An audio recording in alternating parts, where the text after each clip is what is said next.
ನಮಸ್ತೆ ಫ್ರೆಂಡ್ಸ್, ಸವಿಪಾಕ ಶಾಲೆ ಚಾನೆಲ್ಗೆ ತಮಗೆಲ್ಲರಿಗೂ ಸ್ವಾಗತ. ನಾನಿವತ್ತು ಕರಿಬೇವು ಸೊಪ್ಪು ಚಿತ್ರಾನ್ನ ರೆಸಿಪಿನ ಮಾಡಿ ತೋರಿಸ್ತಾ ಇದ್ದೀನಿ. ಕರಿಬೇವು ಸೊಪ್ಪಿನ ಚಿತ್ರಾನ್ನ ಯಾವ ರೀತಿ ಮಾಡೋದಂತ ನೋಡ್ಕೊಂಬರೋಣ. ಮಿಕ್ಸಿ ಜಾರಿಗೆ ಇಲ್ಲಿ ಫ್ರೆಶ್ ಆಗಿರುವಂಥ 1 ಕಟ್ಟಾಗುವಷ್ಟು ಕರಿಬೇವು ಸೊಪ್ಪು ತೊಗೊಂಡಿದ್ದೀನಿ. ಅದಕ್ಕೆ ಒಂದು 3ರಿಂದ 4 ಹಸಿಮೆಣ್ಸಿಕಾಯಿ ಹಾಕ್ಕೊಂಡಿದ್ದೀನಿ.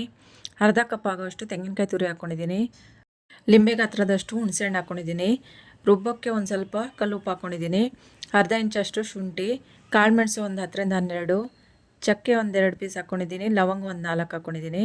ಜೀರಿಗೆ 1 ಟೀ ಸ್ಪೂನ್ ಆಗುವಷ್ಟು, ಅರಿಶಿನ ಪುಡಿ ಹಾಕ್ಕೊಂಡಿದ್ದೀನಿ. ಬೆಲ್ಲ ಒಂದು ಸ್ವಲ್ಪ ರುಚಿಗೆ ಬೇಕಾದಷ್ಟು, ಒಂದು ಸ್ವಲ್ಪ ಹಿಂಗೆ ಹಾಕ್ಕೊಂಡಿದ್ದೀನಿ. ಇದಿಷ್ಟನ್ನು ಇವಾಗ ಚೆನ್ನಾಗಿ ತರಿಯಾಗಿ ರುಬ್ಕೊಳ್ಬೇಕು.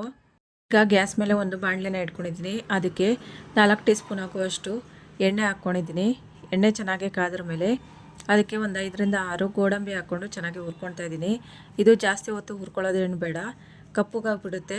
ಇದನ್ನು ಸಪ್ರೇಟಾಗಿ ಎತ್ತಿಟ್ಕೊತಾ ಇದ್ದೀನಿ. ಇವಾಗ ಇದಕ್ಕೆ 1 ಸ್ಪೂನ್ ಆಗುವಷ್ಟು ಸಾಸಿವೆ ಹಾಕ್ಕೊಳ್ತಾ ಇದ್ದೀನಿ. ಸಾಸಿವೆ ಚೆನ್ನಾಗಿ ಚಿಟಪಟ ಅಂದ್ರ ಮೇಲೆ 1 ಸ್ಪೂನ್ ಆಗುವಷ್ಟು ಕಡಲೆಬೇಳೆ ಹಾಕ್ಕೊಳ್ತಾ ಇದ್ದೀನಿ. ಚಿಕ್ಕ ಕಪ್ಪಲ್ಲಿ 1 ಕಪ್ ಆಗುವಷ್ಟು ಕಡಲೆ ಬೀಜನ ಹಾಕ್ಕೊಳ್ತಾ ಇದ್ದೀನಿ. ಇದಿಷ್ಟನ್ನು ಚೆನ್ನಾಗಿ ಹುರ್ಕೊಳ್ಬೇಕು. ಇದಕ್ಕೆ 1 ಸ್ಪೂನ್ ಆಗುವಷ್ಟು ಉದ್ದಿನಬೇಳೆಯನ್ನು ಸೇರಿಸ್ಕೊಂಡು ಚೆನ್ನಾಗಿ ಹುರ್ಕೊಳ್ತಾ ಇದ್ದೀನಿ. ಇದ್ರ ಜೊತೆಗೆ ಕರಿಬೇವು ಸೊಪ್ಪನ್ನು ಹಾಕ್ಕೊಂಡು ಚೆನ್ನಾಗಿ ಹುರ್ಕೊಳ್ಳೋಣ. ಈಗ ರುಬ್ಬಿರೋ ಮಸಾಲೆ ಏನಿದೆಯಲ್ಲ ಅದನ್ನು ಹಾಕ್ಕೊಂಡು ಚೆನ್ನಾಗಿ ಹಸಿ ಸ್ಮೆಲ್ ಹೋಗೋ ತನಕ ಚೆನ್ನಾಗಿ ಹುರ್ಕೊಳ್ಬೇಕು. ಒಂದು ಸ್ವಲ್ಪ ಅರ್ಧ ಗ್ಲಾಸ್ ಆಗೋಷ್ಟು ಮಾತ್ರ ಮಿಕ್ಸಿ ಜಾರಿಗೆ ನೀರು ಹಾಕ್ಕೊಂಡು ಹುರ್ಕೊಳ್ಬೇಕಾಗುತ್ತೆ. ಜಾಸ್ತಿ ನೀರು ಹಾಕ್ಕೊಳ್ಳೋಕೆ ಹೋಗಬೇಡಿ. ಕರಿಬೇವು ಸೊಪ್ಪು ನಾವು ಎಲ್ಲ ಅಡುಗೆಗೆ ಬಳಸ್ತೀವಿ, ಆದರೆ ಕರಿಬೇವು ಸೊಪ್ಪು ಯಾರೂ ತಿನ್ನೋಕೆ ಹೋಗೋದಿಲ್ಲ. ಅದನ್ನು ಸಪ್ರೇಟಾಗಿ ಎತ್ತಿಟ್ಬಿಡ್ತಾರೆ. ಹಾಗಾಗಿ ಈ ರೀತಿಯಾಗಿ ಕರಿಬೇವು ಸೊಪ್ಪನ್ನ ರುಬ್ಬಿ ಚಿತ್ರಾನ್ನ ಮಾಡಿಕೊಟ್ರೆ, ಕರಿಬೇವು ಸೊಪ್ಪು ಹಾಕಿ ಚಿತ್ರಾನ್ನ ಮಾಡಿದ್ದೀವಿ ಅಂತಲೇ ಯಾರಿಗೂ ಗೊತ್ತಾಗಲ್ಲ. ಅಷ್ಟು ರುಚಿಯಾಗಿ ಟೇಸ್ಟಿಯಾಗಿರುತ್ತೆ. ಮತ್ತು ಆರೋಗ್ಯಕ್ಕೂ ತುಂಬಾ ಒಳ್ಳೆಯದು. ಕಣ್ಣಿಗಾಗಲಿ, ಕೂದಲಿಗಾಗಲಿ, ಕೂದಲು ಕಪ್ಪಾಗೋಕ್ಕಾಗಲಿ ಇಲ್ಲ ಕೂದಲು ಉದುರೋದಕ್ಕಾಗಲಿ ತುಂಬಾ ಒಳ್ಳೆಯದು. ಈಗ ರುಚಿಕರವಾದಂತಹ ಆರೋಗ್ಯಕರವಾದಂತಹ ಚಿತ್ರಾನ್ನ ಗೊಜ್ಜು ರೆಡಿಯಾಗಿದೆ. ಇದಕ್ಕೆ ನಾನಿವಾಗ ಬಿಸಿ ಅನ್ನ ಮಾಡಿಟ್ಕೊಂಡಿದ್ದೆ ಮೊದಲೇ. ಆ ಬಿಸಿ ಅನ್ನನ ಈ ಗೊಜ್ಜಿಗೆ ಹಾಕ್ಕೊಂಡು ಕಲಿಸ್ಕೊತಾ ಇದ್ದೀನಿ.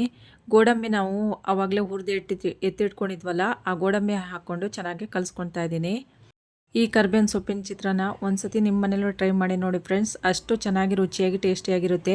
ಒಂದು ಸತಿ ಮಾಡಿ ತಿಂದರೆ ಇನ್ನೊಂದು ಸತಿ ಮತ್ತೆ ಮಾಡ್ಕೊಂಡು ತಿನ್ಬೇಕು ಅನಿಸುತ್ತೆ. ಮತ್ತು ಕರಿಬೇವು ಸೊಪ್ಪು ಹಾಕಿದ್ದೀವಿ ಅಂತಲೇ ಅನಿಸೋದಿಲ್ಲ, ಅಷ್ಟು ರುಚಿಯಾಗಿರುತ್ತೆ. ನೋಡಿದ್ರಲ್ವ ಫ್ರೆಂಡ್ಸ್, ಈ ಕರಿಬೇವು ಸೊಪ್ಪಿನ ಚಿತ್ರಾನ್ನ ಇಷ್ಟ ಆದರೆ ಲೈಕ್ ಮಾಡಿ, ಶೇರ್ ಮಾಡಿ, ಸಬ್ಸ್ಕ್ರೈಬ್ ಮಾಡಿ friends. Thank you for watching.